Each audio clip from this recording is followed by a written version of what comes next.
જય સ્વામિનારાયણ. ચેપ્ટર 5 ગતિના નિયમો શરૂ કરવા જઈએ છીએ.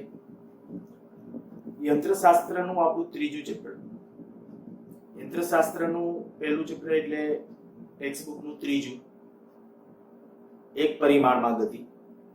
યંત્રશાસ્ત્રનું બીજું ચેપ્ટર એટલે સમતલમાં ગતિ. અને યંત્રશાસ્ત્રનું આપણું આ ત્રીજું ચેપ્ટર એટલે ગતિના નિયમ.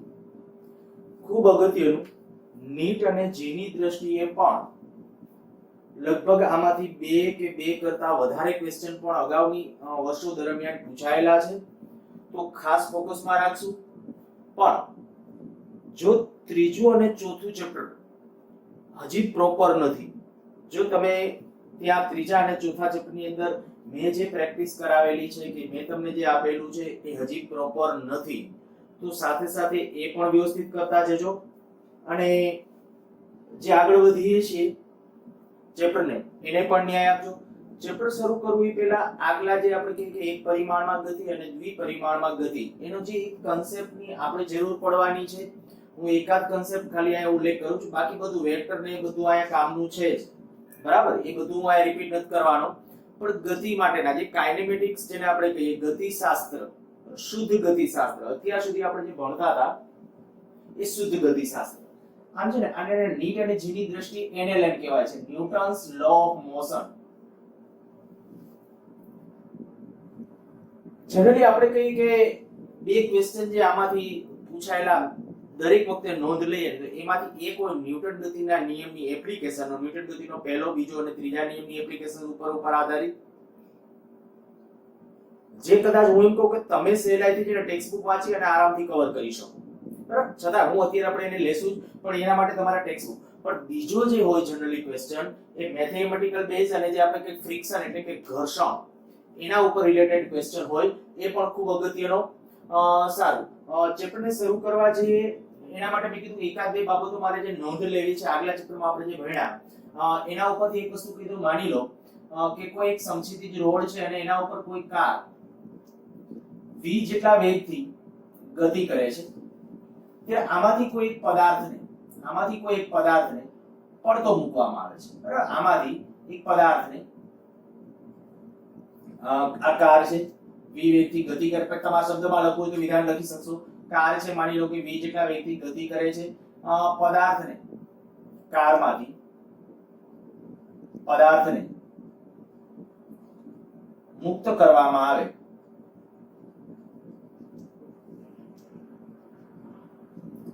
તો તેનો પ્રારંભિક વેગ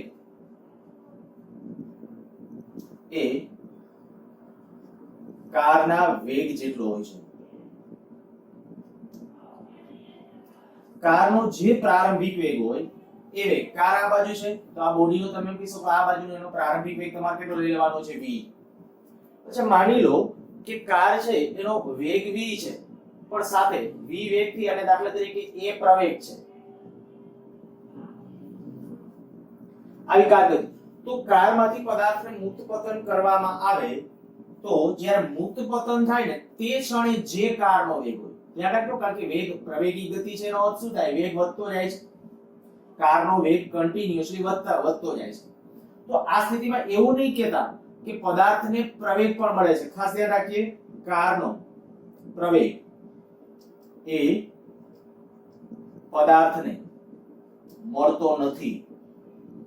ખાસ આ સ્ટેટમેન્ટ ગમે ત્યારે હવે પછી આપણે જ્યારે જરૂર પડશે ત્યારે આ વસ્તુ પર આપણે ફોકસ કરશું. હું તમને કહું કે એક ચાલુ ટ્રેને દાખલા તરીકે આપણે કહી શકીએ તો ટ્રેનની સ્પીડ વધતી જાય છે, એ વખતે તમે કોઈ વસ્તુ છે ટ્રેનની અંદર છે, દાખલા તરીકે આપણે કહી શકીએ કે ટ્રેનનું વેગન મોટું છે અને એ વખતે આપણે કહીએ કે દડો છે સામેવાળા વ્યક્તિના હાથમાં ફેંકે, સામેવાળી વ્યક્તિ આપણા હાથમાં ફેંકે, તો ટ્રેનનો જે વેગ હોય ને, જે ક્ષણે જે વેગ હશે એ વેગ મળી જશે, પણ એનો પ્રવેગ છે એને ક્યારે ટ્રાન્સફર થતો નથી. એટલે કાયમી યાદ રાખજો, આ ચેપ્ટર દરમિયાન મેક્સિમમ સમય દરમિયાન આપણે ઉપયોગ કરશું.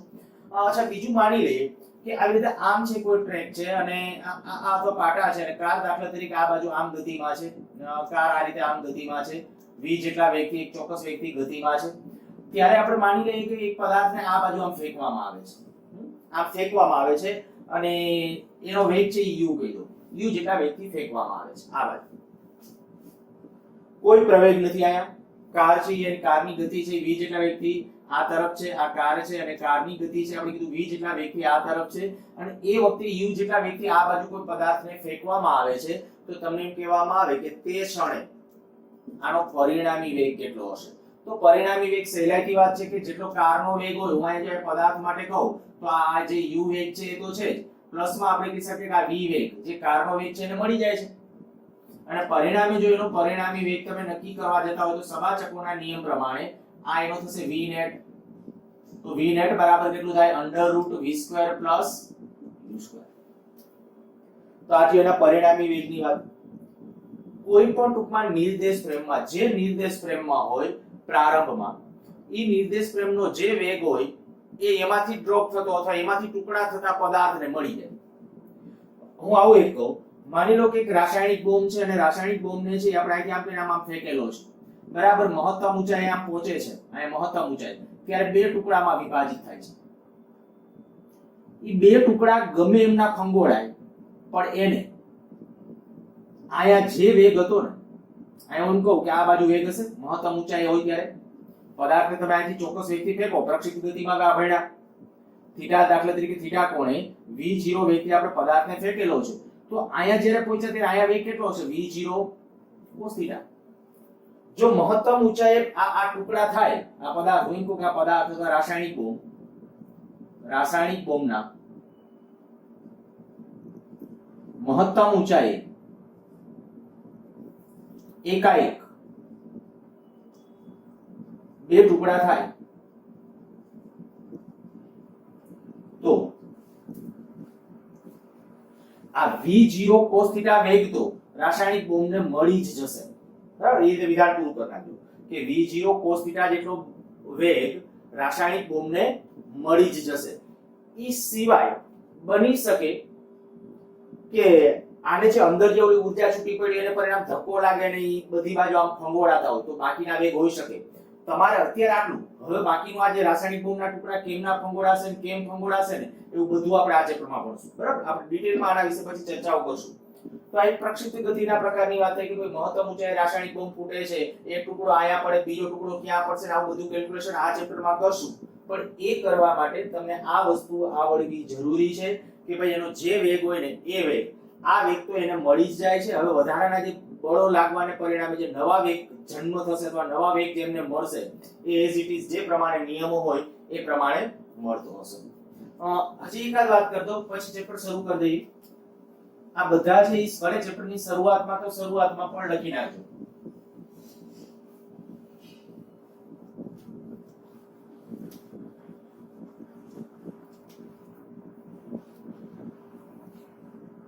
માની લો કે આ કોઈ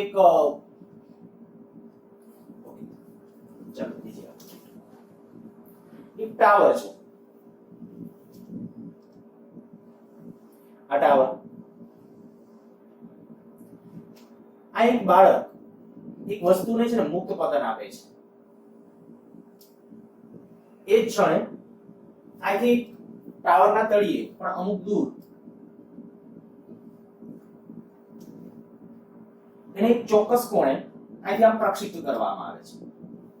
અહીંથી જ્યારે પદાર્થને ડ્રોપ કરવામાં આવે એ જ ક્ષણે અહીંથી પદાર્થને સમક્ષિતિજ સાથે એક ચોક્કસ અંશના કોણે ફેંકવામાં આવે છે. તો તમને એમ કહેવામાં આવે કે આ બંને આ એક જ સમયે પહોંચે છે. મીન્સ કે આ વસ્તુ જ્યારે અહીંયા પહોંચે ત્યારે અહીંથી આ વસ્તુ છે એક્ઝેક્ટલી ત્યાં પહોંચે છે. તો આનો પ્રારંભિક વેગ કેટલો હશે? હા, આમાં જરૂરી ડેટા આપ્યા હોય. જરૂરી ડેટા એટલે કે દાખલા તરીકે માની લો ટાવરની ઊંચાઈ, તો આ એમ કહી શકું કે આ જેટલા સમય આને પડવા જેટલો સમય મળશે એટલો જ આનો ઉડ્ડયન સમય થાય કે નહીં? આને પડવા માટે જેટલો સમય મળશે એટલો જ આનો ઉડ્ડયન સમય થાય. તો હું કહું આનો પડવા માટેનો સમય કેટલો? તો આપણે ભણી ગયા હતા p બરાબર કેટલું આવે √2h/g. આને પડવા માટેનો સમય કેટલો? √2h/g. ક્યુ સમીકરણ લખ્યું છે x બરાબર v0t + ½ at². હવે એનો મુક્ત પતન કરો એટલે આ વેગ તો 0, આમાં t ને સૂત્રનો કરતા બનાવો એટલે આ સમીકરણ મળી જશે. હવે આ જે સમય છે એ જ સમય એનો કુલ ઉડ્ડયન સમય. તો કુલ ઉડ્ડયન સમય એટલે શું થાય? તો આ પ્રક્ષિપ્ત ગતિ દરમિયાનનો જે કુલ ઉડ્ડયન સમય છે એ આપણે કહી શકીએ 2v0 sin θ/2 કુલ ઉડ્ડયન સમય આ બે સરખા થાવ જોઈએ. હવે v0 પૂછ્યું હોય તો v0 નું મૂલ્ય મળી જ જાય તમને. જે પૂછ્યું હોય ટૂંકમાં તમને એ કેલ્ક્યુલેશન કરતા આવડવું જોઈએ. એ જ રીતે તમને માની લો કે આ પૂછો r કેટલું, આ કેટલું હશે, જે આ મૂલ્ય કેટલું થાય, તો તરત ખબર પડી જાય કે આ r બરાબર કેટલું થવું જોઈએ, x આ ખરેખર r એટલે શું થાય, આ બાજુનો વેગ કયો v0 cos θ * t. તો આ v0 cos θ * t કેટલું √2h/g. તો આવા કોઈ પણ કમ્પેરિઝન કરતા તમને આવડવા જોઈએ. આની પણ આપણે જરૂરિયાત છે આ ચેપ્ટર દરમિયાન છે એ થવાની છે. બીજું એક વસ્તુ એક બે ધ્યાન રાખજો કે સતત જ્યારે કોઈ પણ ગતિ છે, ગતિ દરમિયાન એક આવું સિમ્પલ માની લઈએ કે આ કાર છે u જેટલા વેગથી ગતિ કરે છે. અહીંથી એક પદાર્થને, કારમાંથી જ એક પદાર્થને v0 જેટલા વેગથી થીટા કોણે પ્રક્ષિપ્ત કરવામાં આવે છે. આ છે હું એમ કહી દઉં છું with respect to કાર. આ જે v0 વેગ છે એ કેના રિસ્પેક્ટમાં છે, કારના રિસ્પેક્ટમાં. કાર u જેટલા વેગથી ગતિ કરે છે. ફરીથી બોલું છું, એક કાર u જેટલા અચળ વેગથી ગતિ કરે છે. કાર u જેટલા અચળ વેગથી ગતિ કરે છે. એ દરમિયાન આમાંથી એક પદાર્થને, કારમાંથી એક પદાર્થને છે અથવા બંદૂકની ગોળી કે કંઈક આમ ફાયર કર્યું, બરાબર, થીટા કોણે દાખલા તરીકે ફાયર કર્યું, પણ with respect to કાર. હું આવું શું કામ લખું છું, કારણ કે આમાં જે દેખીતી વાત છે, કારમાં કોઈ પોલીસ વાળો એ ગન ફાયર કરે તો ઓલરેડી કહી શકાય કે ગન છે એમાંથી જે બંદૂક છૂટવા નીકળે, ગનનો વેગ ઓલરેડી કેટલો હોય, કારના વેગ જેટલો હોય જ. તો એટલે મેં લખ્યું છે with respect to. હવે હું જ્યારે with respect to લખવું હશે ત્યારે આમ લખીશ WRT, with respect to car ની સાપેક્ષ, મીન્સ કે કેની સાપેક્ષ, કારની સાપેક્ષ v0 વેગથી પ્રક્ષિપ્ત કરીએ છીએ. હવે તમને એમ કહેવામાં આવે કે આમાં જ્યારે આ પદાર્થ અહીં નીચે પડશે, પદાર્થ નીચે પડશે ત્યાં સુધીમાં એને કાપેલું અંતર કેટલું હશે, ત્યાં સુધીમાં પદાર્થે કાપેલું અંતર, કારે કાપેલું અંતર, કારે કાપેલું અંતર તો દેખીતું હતું કે હું એમ કહું કે આ પદાર્થને જ્યારે આપણે કંઈક ઉર્ધ્વ દિશામાં ફેંકીએ તો એનો કુલ ઉડ્ડયન સમય કેટલો હોય, તો કુલ ઉડ્ડયન સમય જો મારે નક્કી કરવો હોય તો કુલ ઉડ્ડયન સમય માટે આ બાજુ તો વેગ એક જ છે, કયો, sin v0 sin θ/g. આ ઉડ્ડયન સમય થયો. પણ એ દરમિયાન આ પદાર્થે સમક્ષિતિજ કાપેલું અંતર, પદાર્થે સમક્ષિતિજ કાપેલું અંતર જો હું x અથવા જે નામ આપું તો શું થશે, આ બાજુનો વેગ, હવે આ બાજુનો વેગ ખાલી u નથી લેવાનો, કારણ કે આ બાજુનો એક ઘટક આવશે તો આપણે કહી શકાય કે u + v0 cos θ * t. t ને બદલે પાછું આ ઇક્વેશન મૂકી દઈ શકો છો તો u v0 cos θ અને t 2v0 sin θ/g. આ ખાલી કેમ લખવું ને એ શીખવાડું છું. આ મારે કશું સાબિત નથી કરવું. અને જો મેં આ સમીકરણો લખ્યા એમાં હજી તમને એમ લાગતું કે મને બહુ ટપો નથી પડતો તો રિક્વેસ્ટ કરું છું કે ભાઈ પહેલા ત્રીજું અને ચોથું ચેપ્ટર, અને એમાં એક ખાસ ચોથા ચેપ્ટર ની અંદર એક વેક્ટર અને બીજી વસ્તુ આપણે જે પ્રક્ષિપ્ત ગતિ, પ્રોજેક્ટાઇલ મોશન, ઘણા બધા લેક્ચર આપણે પ્રોજેક્ટાઇલ મોશન ના લીધેલા હતા, એ લેક્ચરો એક વખત ખાસ રિપીટ કરજો.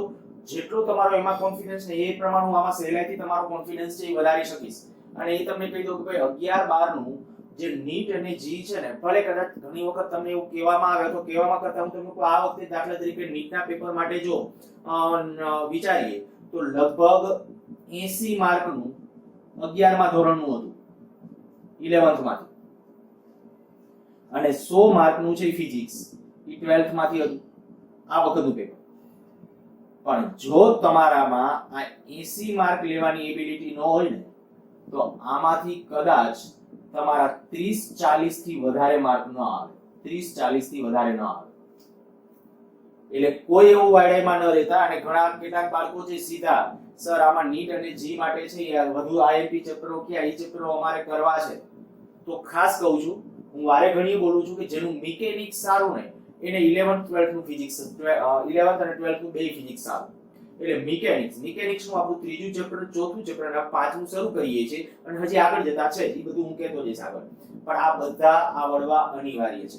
હું કેટલીક બાબતો એટલા માટે ભાર મૂકું છું કે કેટલાક સ્ટુડન્ટ છે એ પાછા કનેક્ટ થયેલા છે અને એ જે કનેક્ટ થયેલા છે એમને કદાચ ક્યાંય કોઈ ટોપિક વાઇઝ કોઈ પ્રોબ્લેમ હોય, કોઈ ડાઉટ હોય તો એ પણ શેર કરી શકો છો, પણ ત્રીજું અને ચોથું ચેપ્ટર છે એ આવડવા જોઈએ. અને આ જે મેં અત્યારે ચાલુ કરેલું છે બરાબર, આ ખાલી એટલા માટે કે તમને આ બધું આવડશે, પછી પાંચમા ચેપ્ટરની અંદર છે જે હું ન્યૂટન્સ લો ઓફ મોશન કહું છું એની અંદર તમારો કોન્ફિડન્સ છે એ સારો વધશે.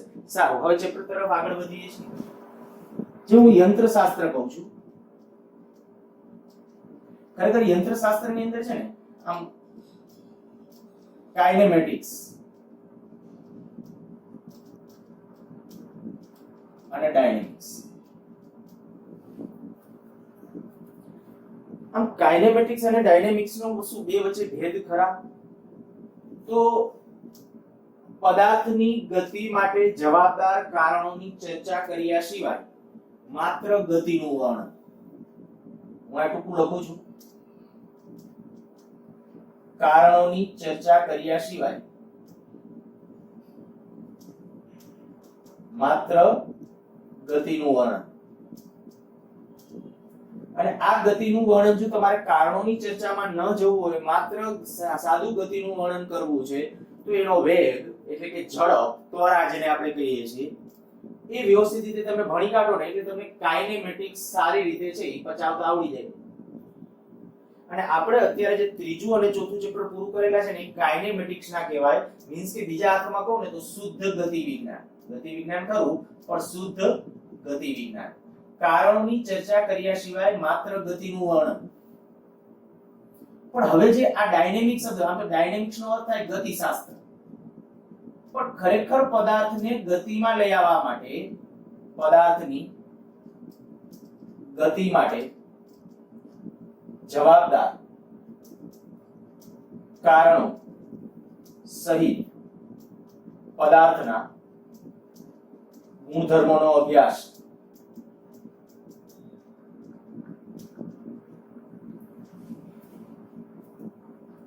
અત્યાર સુધી આપણે ક્યારે એવો પ્રશ્ન નહોતો પૂછ્યો કે પદાર્થ ગતિમાં શું કામ છે. ટૂંકમાં હું એમ કહું કે આયા આપણી પહેલી હવે જે શરૂઆત છે ને એ ગતિ માટે જવાબદાર કારણ એટલે કે બળ, ત્યાંથી જ આપણી શરૂઆત છે. ત્રીજો અને ચોથા ચેપ્ટરની અંદર બસ આપણે પદાર્થને દાખલા તરીકે માની લો કે કોઈ ફૂટબોલનો દડો છે, કિક મારીએ એટલે ઉછળે, પણ ક્યારે એવું નહોતું પૂછ્યું કે ભાઈ કિક કેટલા પ્રમાણમાં, કેટલું બળ લગાડેલું છે, કેટલી ઊર્જા આપેલી છે, એવા કોઈ પ્રશ્નો પૂછેલા નહોતો. ટૂંકમાં એના ગતિ માટેના કારણોમાં નહોતા પડતા. જ્યારે ગતિ થતી હતી એના વેગ લઈ અને વેગના ઘટકો, સમક્ષિતિજ ઘટક લઈએ, ઉર્ધ્વ ઘટક લઈએ અને એનું ગતિનું વિભાજન કરી અને એના ઉપરથી આપણે પ્રક્ષિપ્ત ગતિને છે સમજવાનો પ્રયત્ન કરતા. તો એમ કહીએ કે ભાઈ ગતિ માટે જવાબદાર કારણોની ચિંતા નહોતા કરતા, પણ હવે અહીંથી જે NLM કહીએ છીએ ન્યૂટન્સ લો ઓફ મોશન, તો ત્યાંથી આપણે બળને ઇન્ક્લુડ કરવું પડે. અને ન્યૂટને જે નિયમો આપેલા છે બરાબર, એ બધા કંઈક ને કંઈક બળ વિશેની માહિતી છે. તો આપણે હવે એને શરૂ કરવા તરફ જઈએ છીએ. એટલે હવે તમારા મનમાં આ શબ્દો હોવા જોઈએ. તમે તમારી રીતે તમારી ભાષામાં લખવું હોય તો છું. અને એ પણ કહી દઉં કે ટેક્સ્ટબુકના શરૂઆતના 7-8 પેજ છે એ તમારે ખાસ વાંચવા જોઈએ. બરાબર, હું તમને એનો સારાંશ સ્વરૂપે જેટલી વસ્તુ કહેવાની છે બહુ સારી રીતે અને તમને સમજાય એવી રીતે બધું વર્ણન કરીશ, પણ હું આ કશું લખીશ નહીં. આ એમાંનું ન્યૂટન ગતિનો પહેલો નિયમ, બીજો નિયમ, ત્રીજો, હા એના જે ગાણિતિક અમુક મુદ્દાઓ જે જરૂરી છે એ બધી બાબતો લખશું, પણ બાકી તમારે ટેક્સ્ટબુકમાંથી એ જોવાનું છે. પછી જ્યારે ઘર્ષણ ને શરૂ થશે ત્યાર પછીથી આપણે કહી શકાય હું જેટલું લખું છું અહીંયા એટલું માત્ર કરશો ને તો પણ ચાલશે. ચાલો આટલું ભૂસી નાખું છું.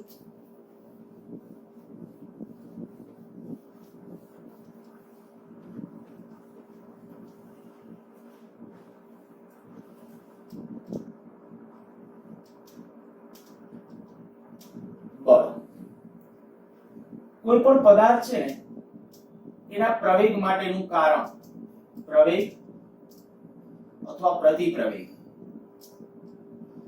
માટેનું કારણ, તમે અમુક શબ્દો છે ને હું જે આયા શબ્દો લખીશ એને તો ખાસ મગજમાં રાખજો. ટેક્સ્ટબુકમાં વાંચવાનું છે પણ એ સિવાય ભારપૂર્વક જેટલા શબ્દો લખું છું કે ભાઈ કોઈ પણ પદાર્થ છે દાખલા તરીકે પ્રવેગી ગતિ કરે છે કે પ્રતિપ્રવેગી ગતિ કરે છે, તો એક સમજો કે એના ઉપર પરિણામી બળ લાગતું હશે, હું બોલું છું બળ લાગતું હશે એમ નહીં, પરિણામી બળ લાગતું હશે.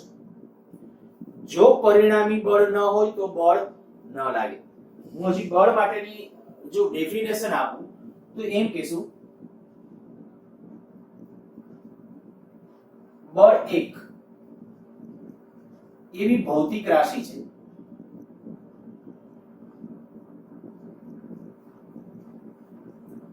કે જેને લીધે સ્થિર પદાર્થ ગતિમાં આવે, ગતિમાન પદાર્થ ના વેગમાં ફેરફાર થાય, એટલે કે મૂલ્ય અથવા દિશા ગમે, મૂલ્ય અથવા દિશા. અને જો આ કન્ડિશન ન હોય તો હજી એક પરિસ્થિતિ છે, એનો આકાર બદલાય. આ ચર્ચા આપણે પાર્ટ 2 માં કરવાના છીએ. આકાર બળ એક એવી ભૌતિક રાશિ છે કે જેને પરિણામે સ્થિર પદાર્થ ગતિમાં આવે. સમજી શકાય એવું છે. આ બધું તમે 9મા ધોરણની અંદરથી 9મા ધોરણથી ભણો છો બધું બળના કન્સેપ્ટને. તો હું આટલું કહીશ કે બળ એક એવી ભૌતિક રાશિ છે જેને પરિણામે સ્થિર પડેલો પદાર્થ હોય તો એ ગતિમાં આવે. ગતિમાં હોય તો કે એના વેગમાં ફેરફાર થાય. હવે વેગમાં ફેરફાર થવાનો અર્થ શું? એનું મૂલ્ય બદલાઈ શકે અથવા દિશા બદલાઈ શકે. અને જો આ બેમાંથી એકેય ન થતું હોય ને તો ત્રીજી પરિસ્થિતિ હોઈ શકે, એનો આકાર બદલાય. જસ્ટ હું એક સિમ્પલ સાદી એક પરિસ્થિતિ તમને કહું. માની લો કે અત્યારે આ પુસ્તક છે આપણા પાસે, આપણે કહી શકીએ કે ભાઈ આપણા ફિઝિક્સનું આપણું આ પુસ્તક છે. હું આના ઉપર છે ને બળ કંઈક વિચિત્ર રીતે લગાવું. જો આને અત્યારે દાખલા તરીકે આમ ધક્કો મારું છું તો દેખીતી વાત છે કે આમ ગતિમાં જશે. તો સ્થિર છે તો એ ગતિમાં આવે. પછી ગતિમાં હોય એ વખતે દાખલા તરીકે આડા આવું બળ લગાડું તો કે કાં તો વેગનું મૂલ્ય બદલાય, કાં તો વેગની દિશા બદલાય, કદાચ બેય બદલાય. એવું જરૂર નથી. મૂલ્ય અને અહીંયા આમ શબ્દ કરી નાખું, મૂલ્ય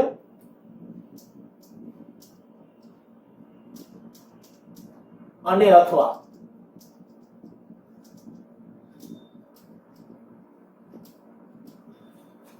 બે શબ્દો લખી નાખ્યા. ગતિમાન પદાર્થ છે એના વેગમાં ફેરફાર થાય. વેગમાં ફેરફાર થાય ત્યારે શું થઈ શકે? તો કે મૂલ્ય અને દિશા બદલાય અથવા મૂલ્ય અથવા દિશા બદલાય. બેમાંથી એક થઈ શકે. સામાન્ય જેમ જેમ પછી આગળ જતા ભણતા જશું નિયમિત વર્તુળની ગતિ દાખલા તરીકે આપણે ભણી ગયા. નિયમિત વર્તુળની ગતિ. તો નિયમિત વર્તુળની ગતિમાં શું છે? બળ છે આ કે ના? તો કે આ ખરેખર પ્રવેગી ગતિ છે. પ્રવેગ હોય ને એટલે પ્રવેગનું કારણ બળ હોય અને હોય જ. ધ્યાન રાખજો. પછી બળ કોણ પૂરું પાડે છે અત્યારે એ મેટર નથી, બરાબર? એ આ ચેપ્ટરમાં હવે ભણશું. પણ હું એમ કહીશ કે આયા જે આ પદાર્થ છે એના ઉપર આ બાજુ જે અત્યારે આ દિશામાં દાખલા તરીકે અત્યારે આ કન્ડિશન થઈ કે આના ઉપર આ બાજુ એક બળ લાગે છે, બીજું એક આ બાજુ બળ લાગે, જે આભાસી બળ હોય એનું ડિસ્કશન આપણે કરશું. તો હું એક ચોખ્ખું તમને એટલું તો કહી શકું કે પદાર્થ ઉપરનું આ કે આ દિશાનું ખરેખર આમ નેટ ફોર્સ જોવા જાય તો નેટ ફોર્સ 0 છે. આના ઉપરનું નેટ ફોર્સ 0 છે. પણ એક દેખીતી વાત આ હતી કે એના ઉપર આ બાજુ એક પ્રવેગ તો છે તો એનો અર્થ કે આ બાજુ એક કેન્દ્રગામી બળ હોય. એ શું કરે છે? પદાર્થની ગતિની દિશા બદલે છે. સારું, વધારે ડીપમાં આને ડિસ્કશન કરશું. અચ્છા, ત્રીજી વસ્તુ કીધી આકાર બદલાય. તો દેખીતી વાત હતી કે માની લો કે આ પુસ્તક અમુક જાડાઈ વાળું હોત તો અત્યારે કદાચ આપણે બહુ ફેસ કરવું એ પોસિબલ નથી. પણ હું એમ કહું કે આનું આમ ક્રોસમાં આમ બળ લગાડો, આવી રીતે આમ. જો આપણે કહી શકીએ કે આનો આકાર બદલાશે. જે પરિસ્થિતિ છે એ આકાર એનો બદલાઈ શકશે. પણ એ જેમાં પાછો આકાર બદલાઈ શકતો હોય, પાણી હોય તો તમે એમ કહો પાણીની અંદર આકાર બદલાય. પાણી ઓલરેડી જે પાત્ર હોય ને પાત્ર પરિસ્થિતિ પ્રમાણે આકાર ધારણ કરે. એ પણ પાર્ટ 2 નું એક ચેપ્ટર છે ત્યારે ભણીશું. સારું, આ ખાલી મેં વાત કરી એક બળ માટે, બરાબર? બળ શું છે તો કે એક એવી ભૌતિક રાશિ છે જેને પરિણામે સ્થિર પદાર્થ ગતિમાં આવે, ગતિમાન પદાર્થના વેગમાં ફેરફાર થાય અને જો આ નથી થતું તો આકાર બદલાય. કોઈ દડો છે, દડામાં આપણે હું તમને એમ કહું કે ભાઈ દડાની દાખલા તરીકે ચારે બાજુથી તમે બળ લગાડો છો, બની શકે કે ગતિમાં નથી આવતો, તો શું થાય તો કે દડો દબાશે, એ દબાશે અને દબાશે એ શું દર્શાવે છે કે એનો આકાર બદલાય છે. અચ્છા, ગતિ માટેના એરિસ્ટોટલનું જે મંતવ્ય છે, ટોપિક આ ટેક્સ્ટ બુકના ટોપિક નંબર કહું તો 5.2 ગતિ માટેનું ગતિ અંગેના એરિસ્ટોટલ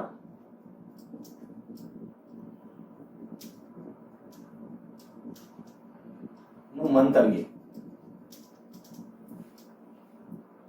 આમ કહી દઉં કે એરિસ્ટોટલ જે આમ તો તત્વચિંતક હતો અને એમાંથી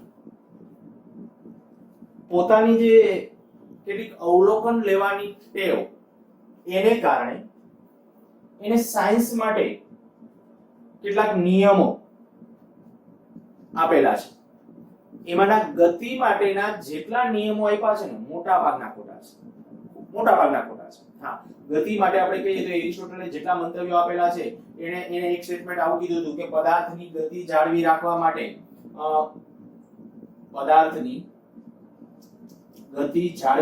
માટે બાહ્ય બળ જરૂરી છે.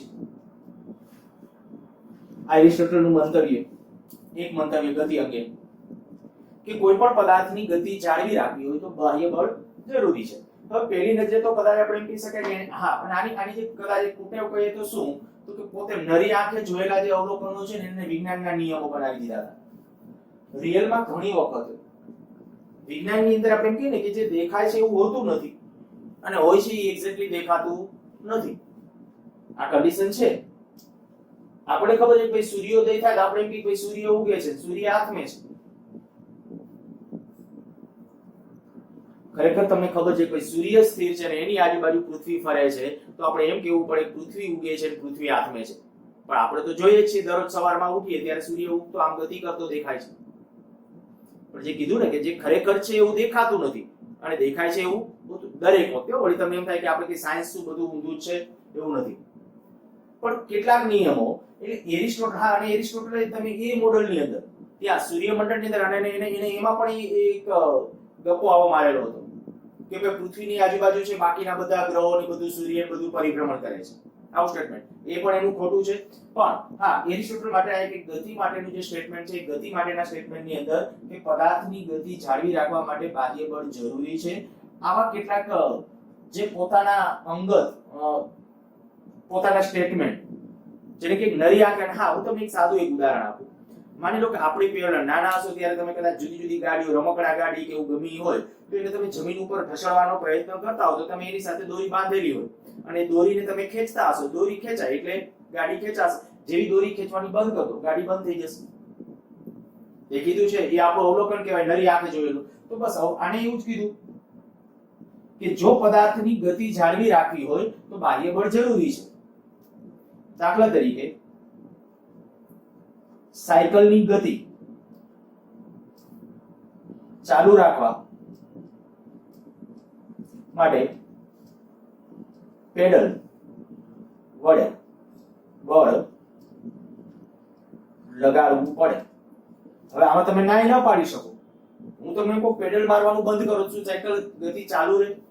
એરિસ્ટોટલે જે આપણે કીધું, એરિસ્ટોટલ શું કીધું, પદાર્થની ગતિ જાળવી રાખવા માટે બાહ્ય બળ જરૂરી છે. તો દેખીતી વાત હતી કે આપણે સાયકલ લઈને જઈએ, પેડલ મારવાનું બંધ કરો છું સાયકલ ચાલુ રહેશે, સાયકલ અટકી જવાની છે. પણ આ જે એરિસ્ટોટલે જે કીધું ને કે બધું, પણ આના પછી આ વાતનું ખંડન કોણે કર્યું? ગેલિલિયોએ. બરાબર?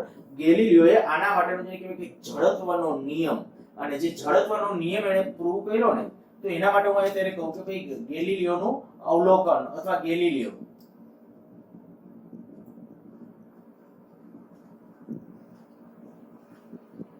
જડત્વ અંગેનો નિયમ.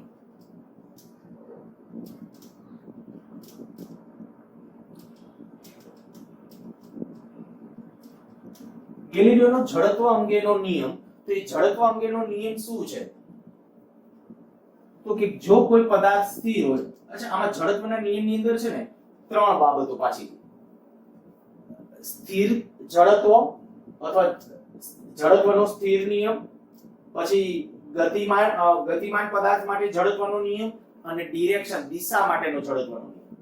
એટલે દિશા અંગેનું જડત્વ, ગતિ અંગેનું જડત્વ અને સ્થિર સ્થિતિ અંગેનું જડત્વ. સ્થિર સ્થિતિ અંગેનું જડત્વ,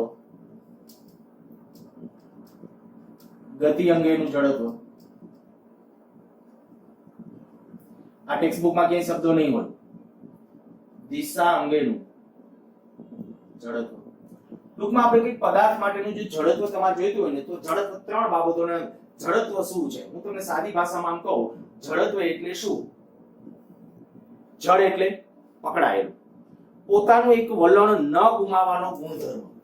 જડત્વનો મારે પર્યાય શબ્દ ગોતી કાઢવો હોય ને તો શું કહેવાય? ફેરફાર નો વિરોધ.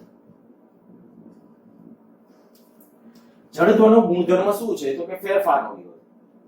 જો કોઈ પદાર્થ સ્થિર છે ને તો એ સ્થિર રહેવાનું ટ્રાય કરે, ગતિમાં છે તો ગતિમાં રહેવાનું ટ્રાય કરે, અને પોતે જે ડિરેક્શનમાં દિશા એ પોતાની દિશા ટૂંકમાં જાળવી રાખવાનો પ્રયત્ન, જે દિશામાં ગતિ કરતો એ દિશા પોતાની જાળવી રાખવાનો પ્રયત્ન કરે. હું સિમ્પલ તમને એમ કહું કે માની લો કે એક વસ્તુ પડેલી છે, સ્થિર પડેલી છે વસ્તુ, એને તમારે ગતિમાં લાવવી હશે તો તમે એવું ફીલ કરેલું હશે કે પ્રારંભમાં છે ને એ સ્થિર હોય ને ત્યારે એ સ્થિર સ્થિતિમાંથી એને ધક્કો મારવામાં થોડી તકલીફ પડે, પણ એકવાર ગતિ ચાલુ થઈ જાય પછી પ્રમાણમાં બહુ તકલીફ પડતી નથી. પ્રમાણમાં તકલીફ તો પડે જ.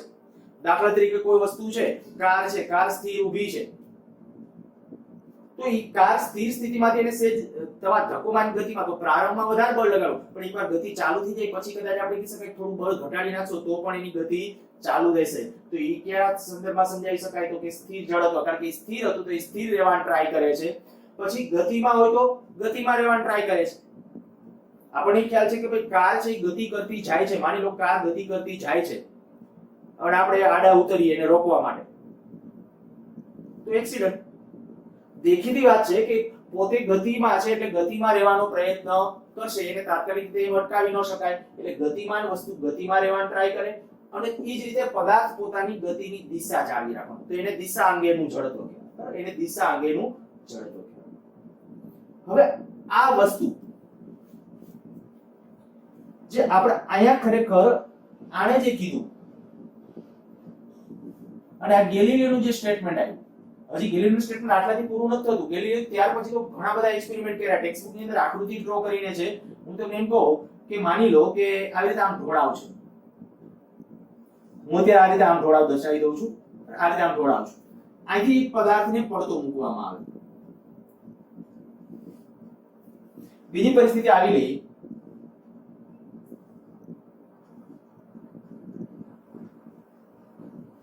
અહીંથી એક પદાર્થનો આમ ઘા કરવામાં આવે, અને ત્રીજી પરિસ્થિતિ આવી લઈએ, આ એક સપાટી છે, જો હું અહીંયા પ્રારંભમાં એક u જેટલા વેગથી દાખલા તરીકે નીચે તરફ છોડી દઉં છું, એટલે કે અહીંયા જે હશે તો આમાં શું થશે? આમાં સતત ઝડપ વધે, આ લીસો ઢોળાવ, આ પણ લીસો ઢોળાવ, આ બોલાય લીસી સપાટી. ગેલિલિયોએ શું અર્થ કર્યો? તો કે ગેલિલિયોએ આવું કીધું કે જો આ લીસો ઢોળાવ છે એના ઉપર હું કોઈ પદાર્થને મૂકું ને તો ધીમે ધીમે એની સ્પીડ વધતી જાય છે અને વધે. આપણો સામાન્ય અવલોકન છે. વ્યવહારમાં પણ આપણે જેને કહીએ આપણા લપસિયા કહીએ, બરાબર? તો લપસિયા ઉપર તમને ખબર છે જેમ લપસ્યું લાવો એમ નીચે આવો એમ વેગ વધારે અથવા ઢીંઢા ભાગવાની શક્યતા વધારે. તો કહેવાનો અર્થ આ છે કે જો આમ નીચે તરફની ગતિ છે, વેગ વધે છે, અને આવી રીતે આમ કોઈ પદાર્થ દાખલા તરીકે આમ ઢોળાવ છે, હું અહીંથી આમ ઘા કરી દઉં ચોક્કસ વેગથી, તો શું થશે? આગળ જઈને વેગ ઘટતો જશે કે નહીં? આમાં છે પદાર્થ વેગ અથવા ઝડપ વધે છે. અહીં ઝડપ શબ્દ લખું છું, ચાલો, ઝડપમાં વધારો થાય, આમાં ઝડપમાં ઘટાડો થાય,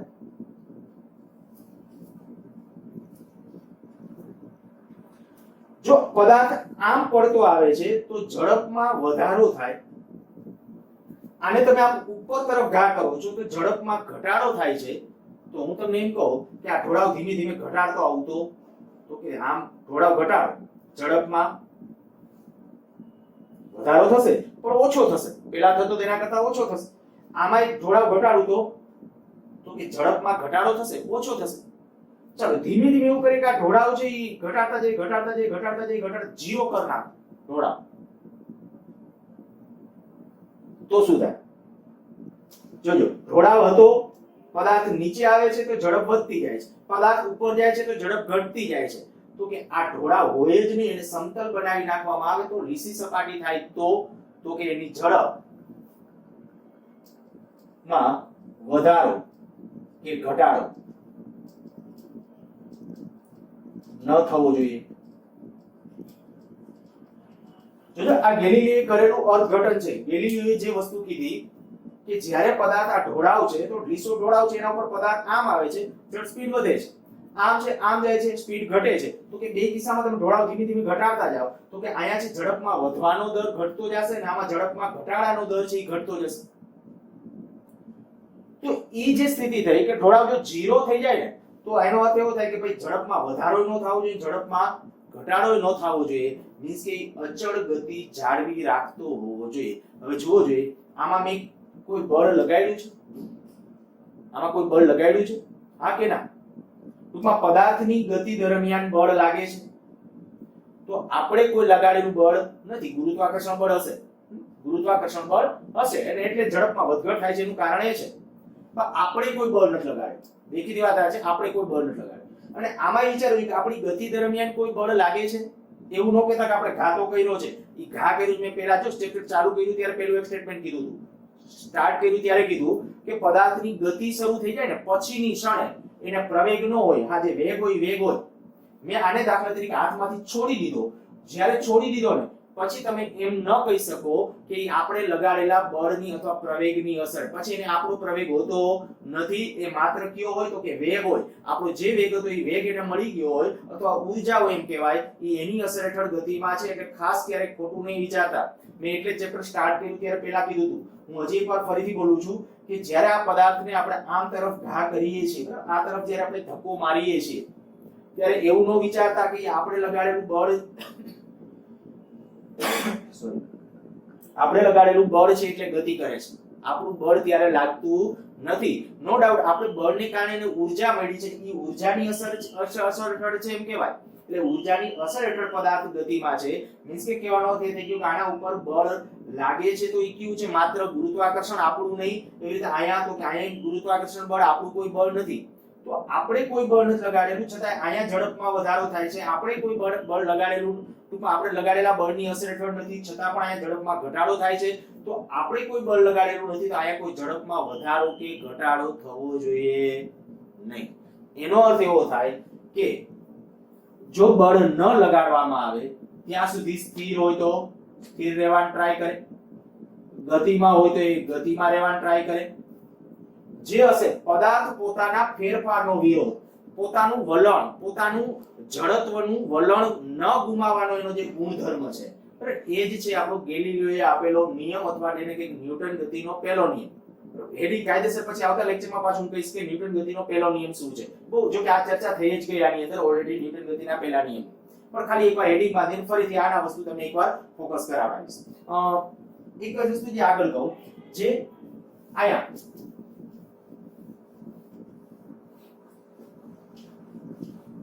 ગેલીલીઓએ જે અર્થઘટન કરેલું હતું, જો અહીંયા તમે જોઈ શકો છો ગેલીલીઓએ શું કીધું હતું કે ગતિ જાળવી રાખવા માટે બળ, અહીંયા તો જોયું કે ભાઈ અચળ વેગી ગતિ જાળવી રાખવા માટે બળ જરૂરી નથી, આ ગેલીલીઓનું અવલોકન. અને આપણે જો પ્રયોગ કર્યો, પ્રયોગે આમ મેં કીધું કે સમજવા ટ્રાય કે તમને ખ્યાલ આવી ગયો હશે, ગતિ જાળવી રાખવા માટે ટૂંકમાં બળ જરૂરી નથી, આ પ્રયોગ કરીને કીધું. પછી આ એક પ્રયોગ નહીં, એને પછી બીજો પણ પ્રયોગ કર્યો, બીજો પ્રયોગ એટલે ટેક્સ્ટબુકમાં પણ આકૃતિઓ ડ્રો કરેલી છે, આવી રીતે માની લો કે આવી રીતે આમ કોઈ સપાટી છે,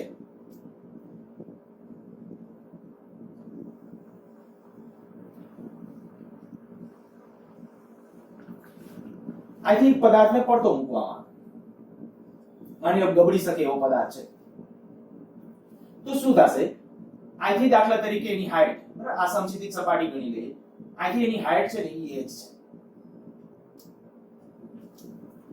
જ્યારે એને જોયું કે જો આ લીસી સપાટી હોય આ લીસી સપાટી બધી લીસી આ લીસી સપાટી અહીંથી જ્યારે આપણે પદાર્થને પડતો મૂકીએ એટલે પદાર્થ અહીંથી આમ જશે ને આમ ઉપર ચડશે ક્યાં તો આમાં એ જ્યાં સુધી જશે ને એ ઊંચાઈ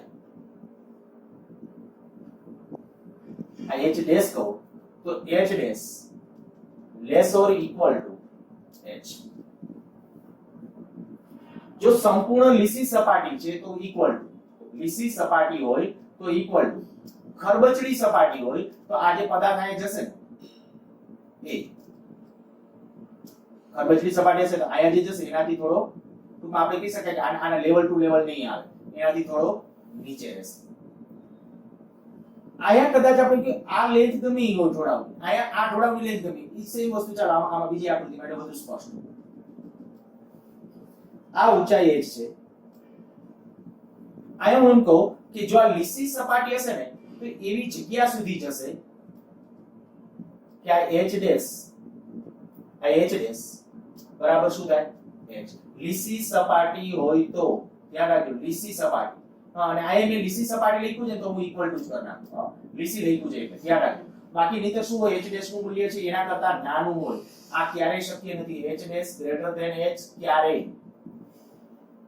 શક્ય નથી એ આમાંય નહીં અને આમાંય નહીં બેમાંથી એકેયમાં શક્ય નથી ધ્યાન રાખજો આ જે લેન્થ કેટલી છે આ લેન્થ હું તમને કહું કે ભાઈ આ દાખલા તરીકે L1 છે અને આયા લેન્થ આ છે L2 એની સાથે કોઈ લેવા દેવા નથી આયા જે ઢોળાવની લેન્થ L1 છે તો આ L2 ઢોળાવ સુધી જઈ શકે ડિપેન્ડ્સ કારણ કે એ ઢોળાવ આ કોણ છે આ કોણ વધારે છે આ કોણ કેવો છે ઓછો છે જો લીસી સપાટી હશે તો આ લેવલ છે એ અગત્યનું છે એ આપણે આ ચેપ્ટરમાં ડિટેલમાં ભણશું ગેલીલીઓએ બીજું અર્થઘટન કે આયા દાખલા તરીકે આ જે પદાર્થ છે એ પદાર્થને હવે પડતો મૂકો તો આયા શું થાય આમાં શું કહ્યું તો કે અહીંથી આ જોયું તો જ્યારે અહીંથી કે એટલી ઊંચાઈ સુધી જાય છે આમાં એ જોયું તો અહીંથી આ સુધી એ ઊંચાઈ સુધી જાય છે પણ હવે તો આ સમક્ષિતિજ બનાવી નાખીએ તો આ જમણી બાજુ તો કે જમણી બાજુ તો એનો અર્થ એવો થઈ જાય કે અહીંથી આયા પહોંચશે ને ત્યારે એને જે વેગ પ્રાપ્ત કરેલો હશે ને જેટલો વેગ એટલા વેગથી કન્ટિન્યુઅસ કે હું એમ કહું u ઝડપ હોય u આયા u કન્ટિન્યુ બધી જગ્યાએ અનંત સુધી જઈ શકે કારણ કે લીસી